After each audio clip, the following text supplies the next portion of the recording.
Fala galera, diretamente da quarentena, onde nós estamos tentando evitar aí o contágio do Covid-19. Estou aqui para terminar nossa aula sobre ideologia, ok?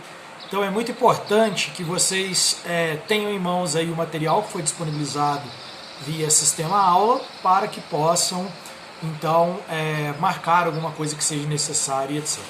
Bom, na última aula eu falei o que é a ideologia. Vamos recapitular. Discursos lacunares que visam, então, fazer com que os indivíduos sejam enredados, né, numa realidade que muitas vezes não corresponde ao correto, vamos dizer assim. Essa ideologia ela pode ser utilizada para convencer de discursos, para convencer de modos de pensar e de várias outras coisas. Bom, hoje nós vamos falar como a ideologia ela nos rodeia, como ela está presente em vários lugares aí das sociedades. Na nossa última aula eu falei para vocês que existe uma parte do nosso direito, né, existe uma lei brasileira que diz que todos têm direito à educação de qualidade. Só que muitos discursos ideológicos nos fazem pensar qual que seria essa educação de qualidade, né? O que seria essa educação de qualidade. Então todos teriam direito a uma educação que formasse o indivíduo, que fizesse com que ele ficasse melhor como cidadão. As perguntas que nós temos que fazer é se essa educação realmente é colocada para os indivíduos e se existe uma ideologia nesse discurso. Eu já expliquei no vídeo anterior que a parte ideológica do discurso está em dizer que todo mundo tem direito a uma educação de qualidade, como se aqueles que devessem, né, prestar essa educação de qualidade conseguissem garantir para nós isso daí. Okay? Então a educação passa a ser universalizada, como eu falei para vocês, e é cometido uma abstração. O que é que nós temos direito? A educação. Quem tem direito? Todos. Só que a gente sabe que a sociedade ela é desenvolvida dentro de uma ordem social um pouco diferenciada. Nós temos a desigualdade social, nós temos padrões sociais diferenciados, né, que vão fazer com que os indivíduos tenham acesso e não tenham a isso daí. Mas hoje eu pretendo nesse vídeo mostrar para vocês que a ideologia está muito mais inserida dentro da nossa realidade do que a gente pode imaginar. Por exemplo, quando nós pegamos livros didáticos, né, hoje em dia isso é combatido, porque é identificado como uma ideologia, mas quando a gente pega os livros didáticos de 15, 20 anos atrás, a gente vê histórias como a história da nega maluca, né, que hoje em dia, de certa forma, é considerado um preconceito, né, um viés preconceituoso, uma história que leve em consideração alguém pela sua condição étnica como uma característica dessa. Ou quando você vai ver também os mesmos livros didáticos, pintam uma fantasia, né, que coloca como se todos os indivíduos então fossem perfeitos, como se todas as profissões fossem perfeitas. E um dos objetivos do vídeo anterior era mostrar para vocês que todo trabalho é digno, mas nem todo trabalho dignifica o homem. Existe uma lacuna nesse discurso aí, onde nós universalizamos, né, e abstraímos a palavra trabalho. Todo trabalho é digno, qualquer indivíduo que vá lá e utilize o trabalho para poder se manter, para poder gerar as suas riquezas, ele está dentro então do que nós chamamos de dignidade.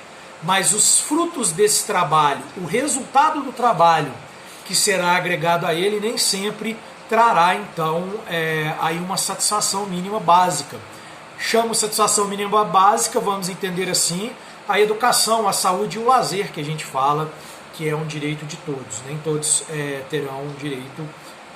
Aliás, desculpa, nem todos conseguirão alcançar, né, essa realização aí através de qualquer trabalho. Isso é uma questão também lacunar. Bom, quando você vai expressar as profissões nos livros didáticos, as profissões elas são colocadas todas de forma universal, todas de forma igual, como se todos os indivíduos então exercessem profissões aí que fossem universalizadas de forma igual, e a gente sabe que não. Tem as profissões que serão boas profissões em termos de rentabilidade e tem as profissões aí que vão fazer com que os indivíduos sofram de forma muito árdua e não reconheçam aí riqueza em torno delas. Então, outras questões ideológicas lacunares, né, que eram utilizadas, por exemplo, na minha infância, o professor falava que se a gente não estudasse, a gente ia virar lixeiro. Aí você para e pensa, são os garis. Mas os garis são uma profissão importante, eles exercem uma profissão fundamental na nossa sociedade. Imagina o que viraria o nosso cotidiano sem o gari. Mas ela estava querendo dizer o quê? Ela estava querendo dizer, nessa visão lacunar ideológica, que se eu não estudasse a ponto de me destacar numa profissão que fosse considerada fabulosa, eu iria então sofrer aí através tanto da batalha quanto do ganho, que não seria o satisfatório para mim poder sobreviver.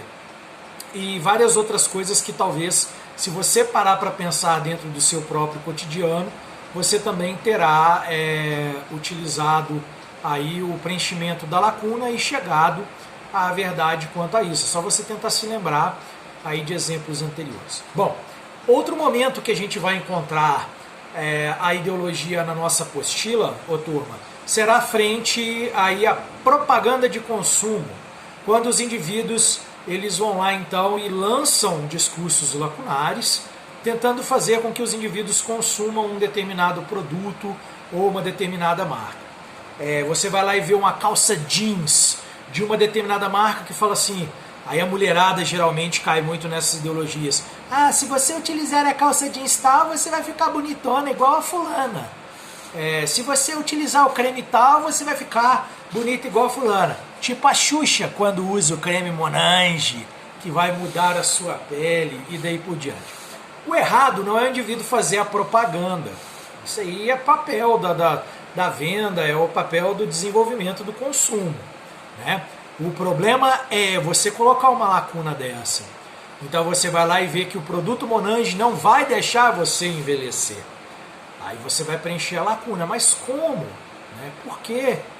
A primeira pergunta que eu faria, se fosse mulher tentando ser convencida, principalmente por uma pessoa esbelta e bonita como é a Xuxa, na minha modesta opinião, é se ela realmente usa esse produto.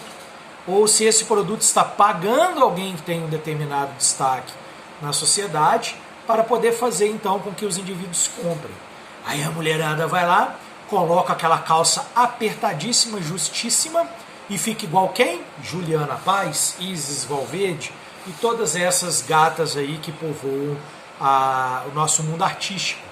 Isso é a ideologia de consumo, né? Outras maneiras de pensarmos a ideologia de consumo, a gente pode pegar, por exemplo, a Coca-Cola, certo? A Coca-Cola, somente a Coca-Cola mata a sua sede. Se tu já bebeu Coca-Cola quando está com sede, você já deve ter reparado que os açúcares contidos nesse produto aumentaram sua sede, não mataram. Então o produto que mata a sede, teoricamente, é a água, né? E você bebe a água então e consome. Algumas propagandas ideológicas, elas estão tão interligadas aos indivíduos, elas estão tão presentes aí ao cotidiano dos indivíduos, que um simples barulho te faz lembrar de uma marca. Tipo quando faz plim plim, a galera da minha geração vai lembrar do quê, turma? Rede Globo, ok?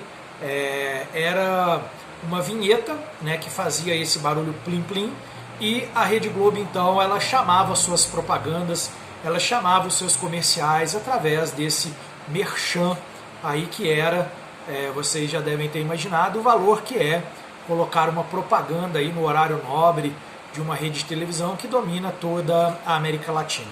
Fica aí uma dica para quem quiser entender melhor essas questões de ideologia. O documentário disponível no YouTube chamado Muito Além do Cidadão Kane conta um pouquinho da história aí do poder de alcance da Globo e de como ela é influente aí dentro do nosso continente. Bom, continuando então na propaganda de consumo, o indivíduo vai lá e vê uma propaganda de automóveis e ele está dirigindo um automóvel, sei lá, não sei marca de automóvel que seja top, mas utilizarei aí uma marca antiga que era top na minha época, que era o Audi.